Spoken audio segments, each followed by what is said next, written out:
Good morning everyone and welcome back to the two-headed rule gaming channel Last Epoch and our Cold Totem Druid, another fun build to try out within this game like many others. But let's get started because I'm feeling quite excited. I've been farming around for some extra levels and gear and I feel like we're gonna get a lot of power levels here today.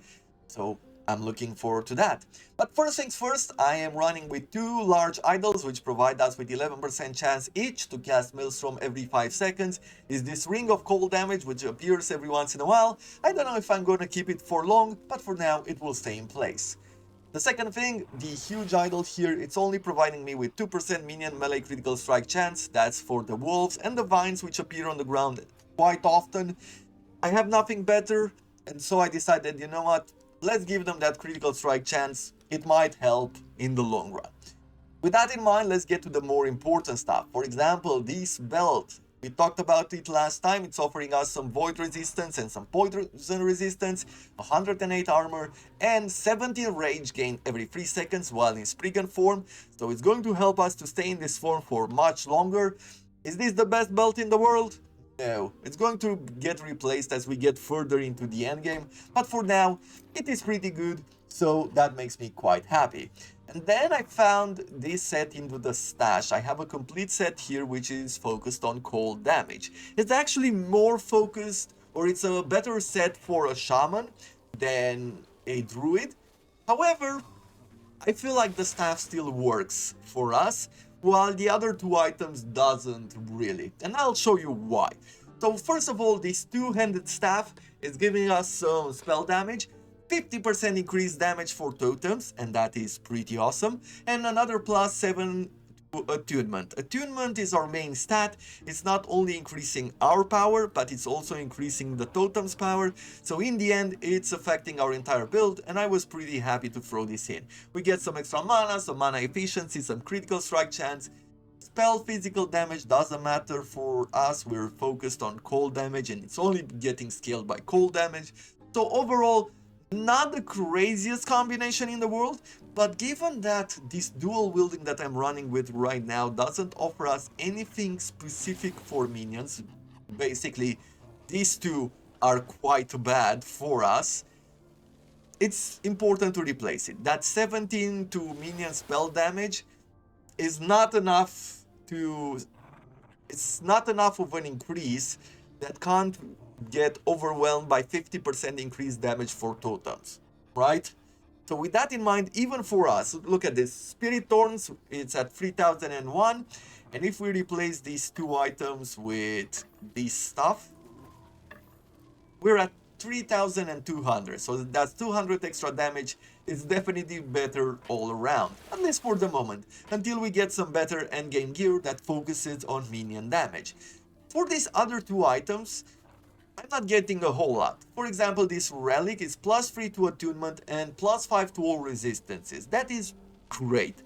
And then 51% increased cold spell damage if you have directly cast a physical spell recently. I don't cast physical spells, so that doesn't apply. Spell stun chance, that would be great. And shred armor and apply frostbite, that could be useful, but not impressive. And having two pieces from this set, it would only increase the spell cold damage to our character, and thus it's not really worth it. If we go to the third set, basically those boots we have there, plus 2 to avalanche is not going to help us because we don't have that skill, so specializing in it is impossible. And plus 100% chance to cast avalanche boulder at the target when we critically hit with the spell, that could be great. Avalanche is a high damage spell, however, we can't specialize in it, and thus we can't make it overwhelmingly powerful. And the other downside to it is that it consumes our rage, it consumes our mana, and thus it will remove us constantly from the Spriggan form. And that is not enough of a win for me in order to throw this entire set on. Especially when we consider that I have better alternatives.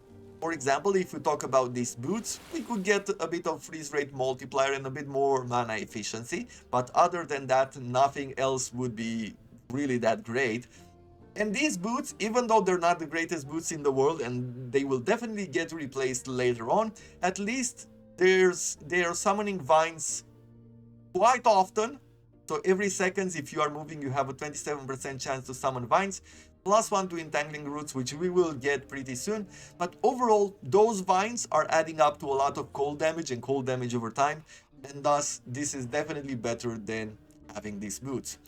Instead of this relic, I'm also throwing in this Primalist relic because it's offering us +1 to all Primalist skills, and then we get 10% less damage over time taken from slowed enemies, and a 47% chance to on hit to grant one of our minions aspect of the spider. What does that do? Well, it provides a buff for 8 seconds that grants 15% more damage to slowed enemies and a 100% chance to slow enemies on hit. Overall, that sounds pretty awesome, but more than anything, that +1 to all primary skills, and if we get lucky to get some minion damage with that Weaver's Will, that would be even greater. And then finally, our final move here is this helmet.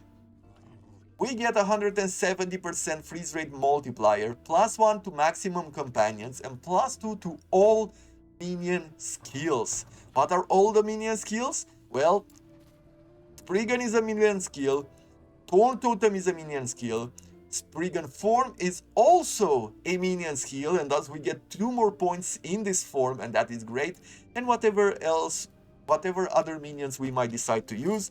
So overall, I'm just gonna throw this in, and let's take a look at our character now. Look at that. We're already at level 21 in Spriggan form, and we have 4 more levels to gain from experience, thus pushing this to level 25. This is going to be super amazing and super powerful, I believe, and that's why I'm quite excited for today's episode. But let's start talking about active skills. As far as summon Torn Totems go, one of the things which I would want to pick up first of all is this one. Torn Totem has a higher chance to freeze enemies and a greater chance to freeze enemies for each point of attunement you have. That is great, we have quite a few points of attunement, 23 at the moment, and thus this makes me pretty happy. I feel like it's going to be useful. On this other side, I was thinking of increasing the chance for double damage, but I also want to go here with Titan's Bane for once. Torn Totem fire only 1 Torn with each burst, but they have massively increased cast speed and are more accurate with their Torns, and thus I'm thinking we'll be hitting enemies a lot more often, plus it's going to give us 10% extra damage versus rares and bosses. And I like that idea. We're gonna go through this path here to get some extra critical strike chance and damage, and then we can get a bit more pierce on the enemies. Why not? Let's go this way with at least 1 point. I was also thinking at some point that I could reduce the projectile speed because I don't care about it too much and get increased spell damage. And if we connect this with the spell cold damage here, then we could remove the mana efficiency because I don't think I want any more maximum Torn Totems for now. And the poison chance, it increases our chances to poison the enemy or to frostbite the enemy, right? Yes, to frostbite the enemy. However, I'm not really focused on damage over time. I want more direct damage than damage over time. And thus, I think that going in this direction would provide us with more strength, and we could remove the points from here in order to go for more double damage, more double projectiles, which will also apply to this one. So let's do that.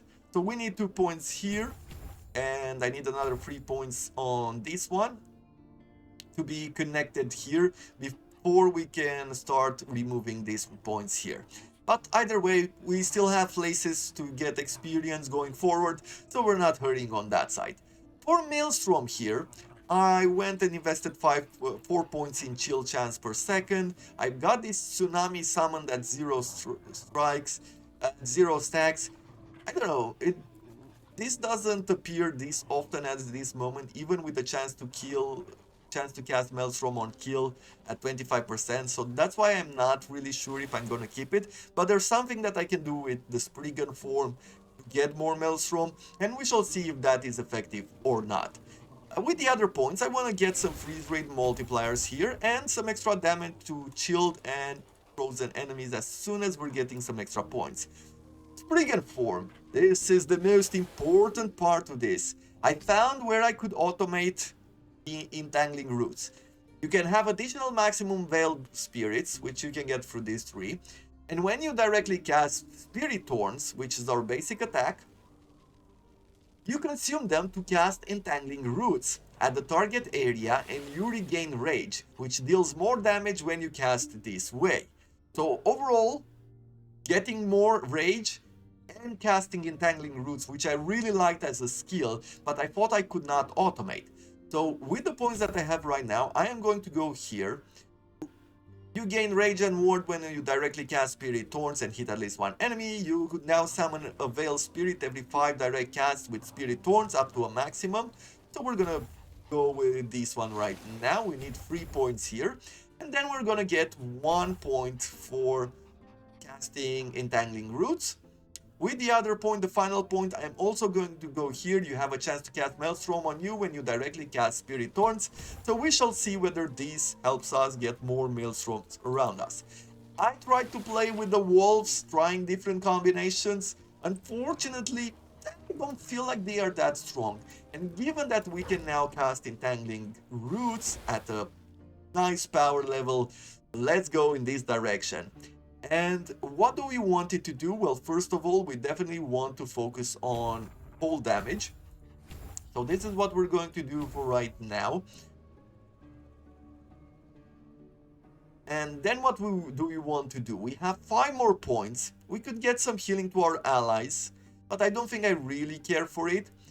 Increase stun chance and hit damage. You know what? I do want 1 point in a stun chance there. We also looked at this where we get more immobilization. Entangling Roots now wraps around your totems and vines for twice the duration as enemies, granting them additional armor and increased attacks and cast speed. This might work in a very nice way. So maybe we will do that, or we can go in this direction with throwing down a few vines. However, we always, as long as we have the boots that we have right now, it seems like we always have the maximum amount of vines, which is 12. Cast from totems, I don't think that that is going to happen, given that it is a trigger for our normal attack. So let's go here with... Well, do I have enough points? Yeah. We can get these Cleansing Thorns to see if they wrap around our totems, and we can increase the power of that even further. Finally, summon Spriggan here. We need to give them a lot of power. I could go with base crit chance because that would be awesome. Can we also... They can summon vines at this moment. We can give them more damage. Chance for 2 extra thorns on their attack. I like that a lot as well. So let's go with 2 points here. Let's go with extra thorns. Always fire 1 extra thorn. But we would need to invest 3 points there, and I don't really want that. More spell damage. Thorn hit damage to immobilized enemies. We do immobilize enemies. So we're going to go there, and then we're going to go with some basic crit chance. There we go. And with 4 more points, I could either give them more health, although they don't really die at this moment. Spriggan cast Ensnaring Roots. I like that idea. Especially because it takes all the modifier from Ensnaring Roots. And do I want anything else? Armor and physical resistance? That could be great. But I guess more damage would be better. Let's do more spell damage, and that is about it. And finally, let's look at passives. What are we going to do now? Well, I've invested the maximum amount of points in cold damage and minion cold damage, and also over here in cold damage penetration for both for us and our minions. Now the other thing which I would like to do is this one. Increase minion damage and minion healing. I believe that that is a great start. 7 points right there. And with the final one, I was looking at this one where poison, we can give minions a poison chance, which also would transform into the cold damage over time. And when we kill an enemy, we have a chance to summon a vine. That is less impressive for right now, but it could be better for later on. Giving our minions a spell damage would be great.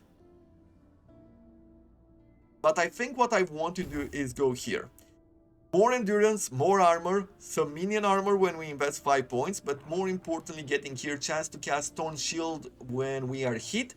This is something that we can automatically cast on us, right, when getting hit, and I do like that instead of doing it manually.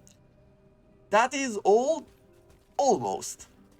Given that I'm running now with a staff instead of 2 items, let's remove a point from the dual wield here. But apparently I need to invest, let's see, I remove this point here.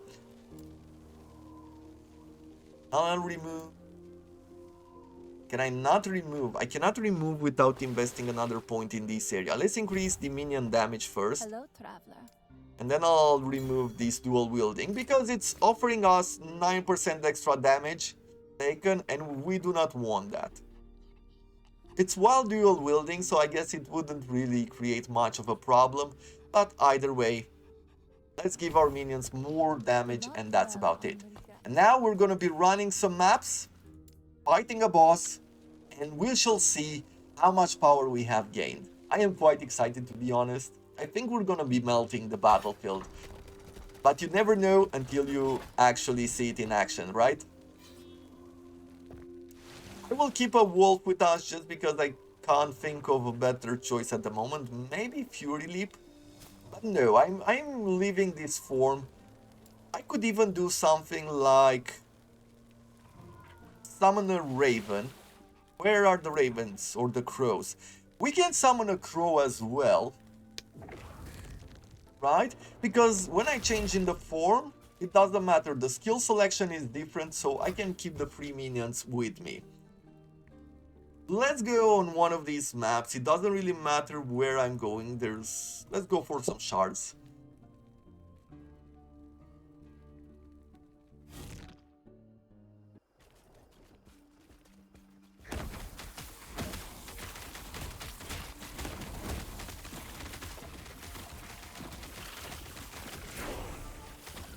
Okay, so far so good. We've gained another level. And I'll take a look at what we can invest in right soon. It's this. We're gonna go with extra armor. Let's see.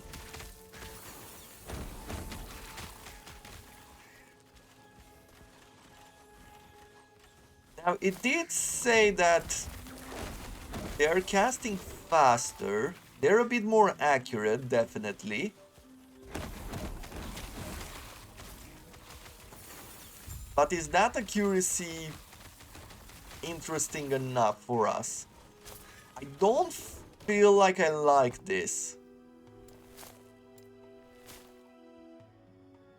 Let's try to remove it. I think I prefer the less accurate ones.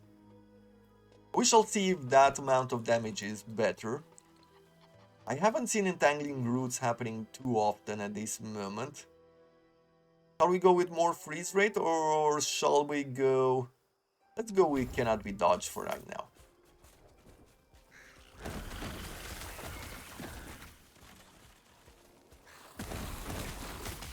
There's definitely more damage with the less accurate ones, just because it's firing multiple thorns.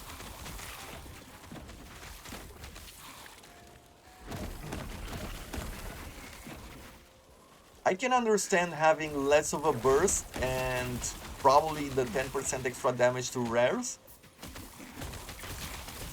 However, I don't feel like it's a lot more impressive. I think I like this a bit more. And if we can go with the points, with the 2 points that I had invested earlier, if I go with a higher chance to do double damage, see if I can, instead of using those totems, let's try to use our spirit thorns here and see if I can cast those entangling roots if I see them. Yes. Okay, so the entangling roots do happen. They happen on us. Now, if I manually attack, does it happen from the totems? I'm trying to pay attention here to just see if I notice anything.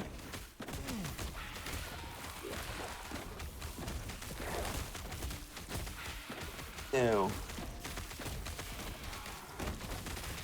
Even though I am attacking and the ensnaring is happening, it doesn't happen on the totems, it starts from us, right? Yes. Okay, so since it's going from us, then Frenzying Thorns, Entangling Roots now wraps around your totems and vines for twice. So it wraps around. Let's test that out. What does wraps around mean? Does that mean that if I have a totem here and I'm attacking, I want to see if it visually shows that these stone totems are getting wrapped around?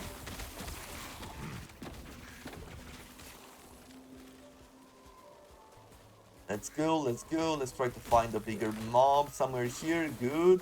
Good totems. And then we'll do this. Okay. It does go towards them. Ah. Okay. It feels like that one had some roots. And this one don't. Right?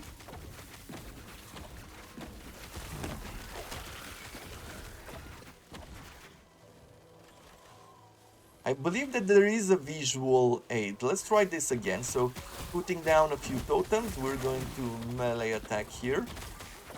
Yes, I saw that for a short duration there was something around the totems.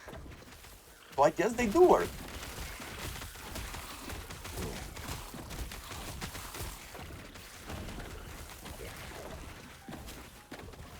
Like that one.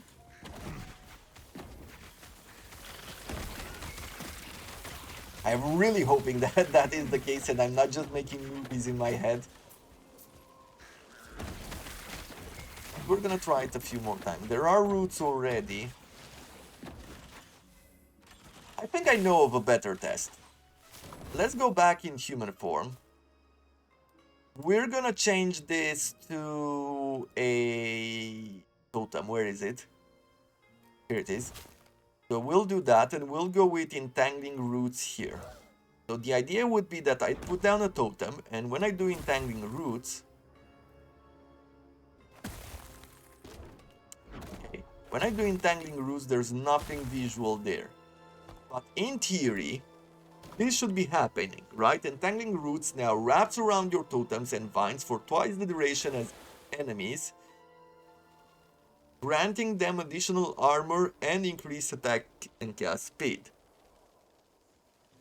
Okay, I can only assume that this is working. So with that in mind, we're going back to summoning our friends. And actually we'll be going home because we're going to the next portal.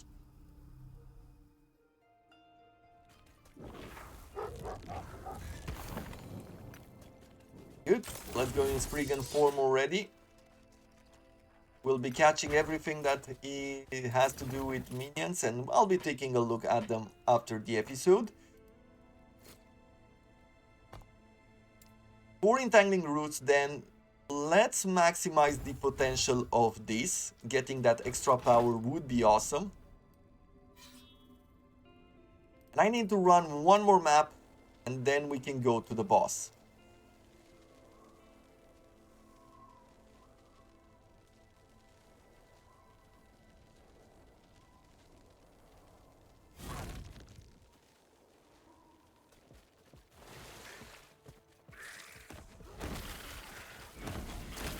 Let's see how quickly we can do this. Slay the patrol, okay.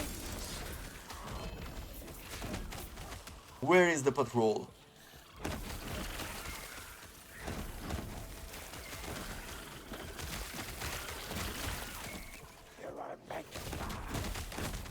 Oh, this is a good test. try to take down this mage.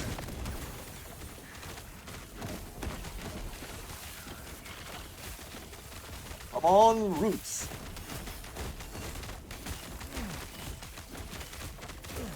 Okay, I see his damage going, his health going down very quickly.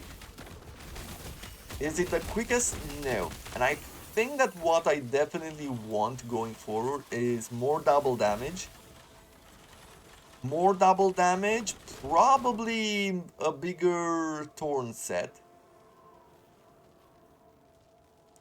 Hit damage, maximum damage bonus. Probably, I said that I want to invest 3 points here so that I could remove these ones. I don't want the damage over time anymore.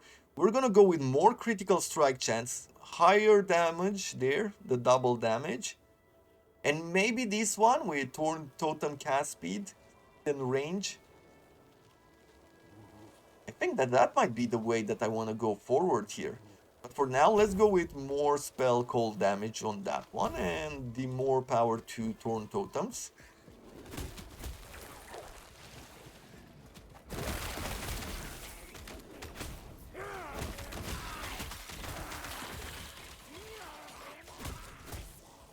I think that in the end we're gonna find a really nice balance.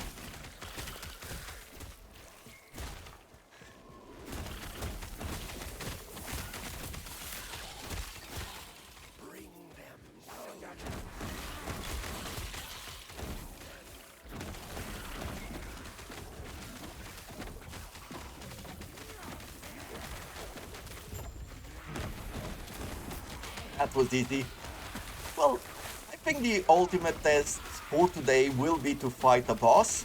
So I'm gonna be running the other maps. And let's find each other.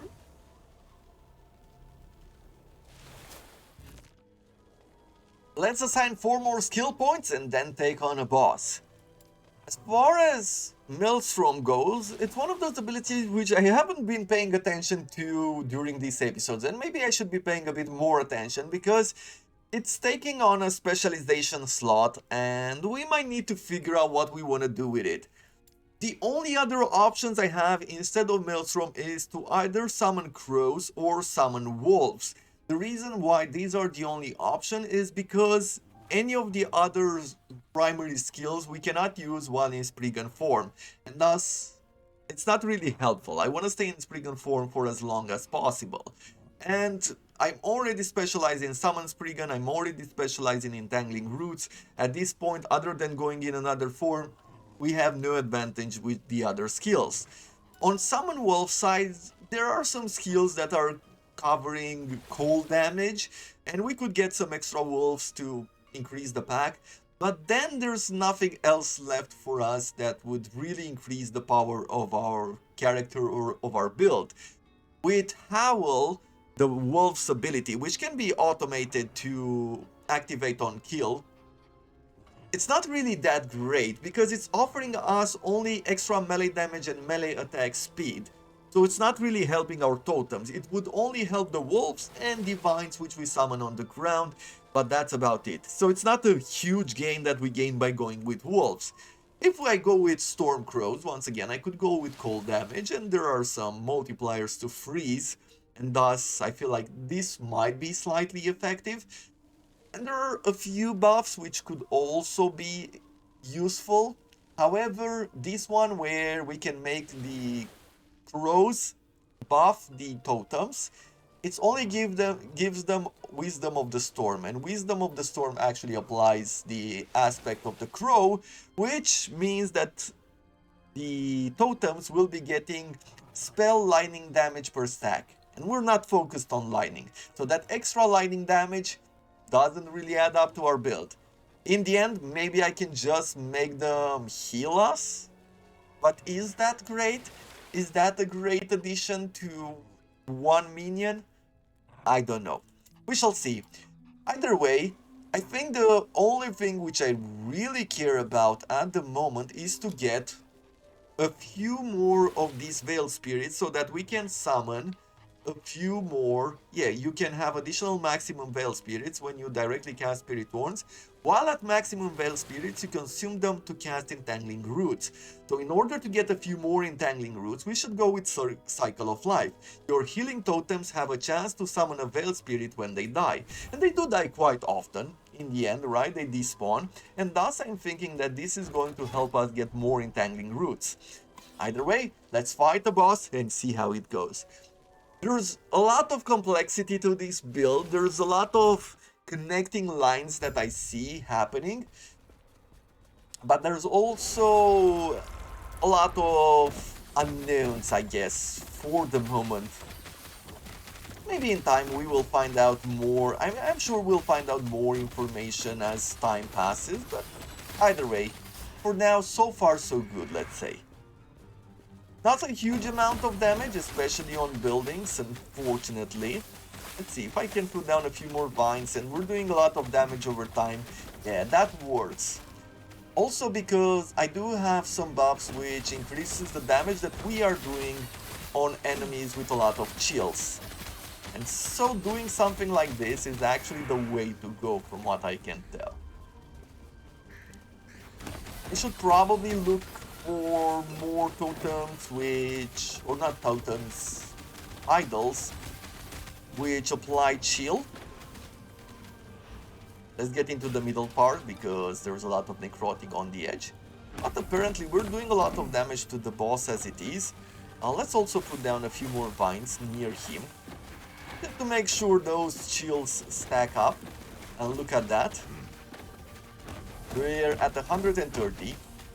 Maybe getting those poison chances won't be that bad if I think about it.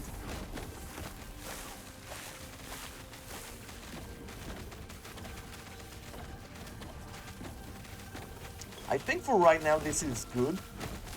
I believe that it's a bit more important to go back to that dual wielding and really focus on minion damage and minion critical strike chance. Where are we on critical strike chances? With our minions, we are only on 5%. Okay, we definitely need a lot more on that, and probably minion critical strike multipliers might be of more value.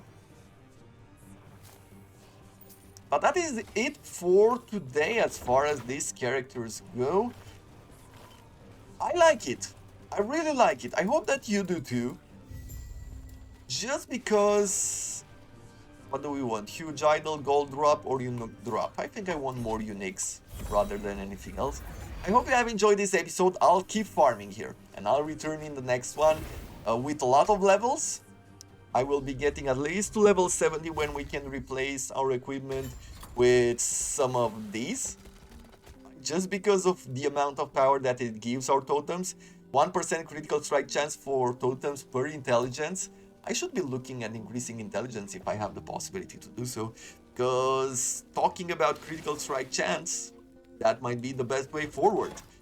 That's, as I said, that's it. If you enjoyed the episode, if you have any tips, leave them down in the comments below. And until tomorrow, I wish you all to have a wonderful day.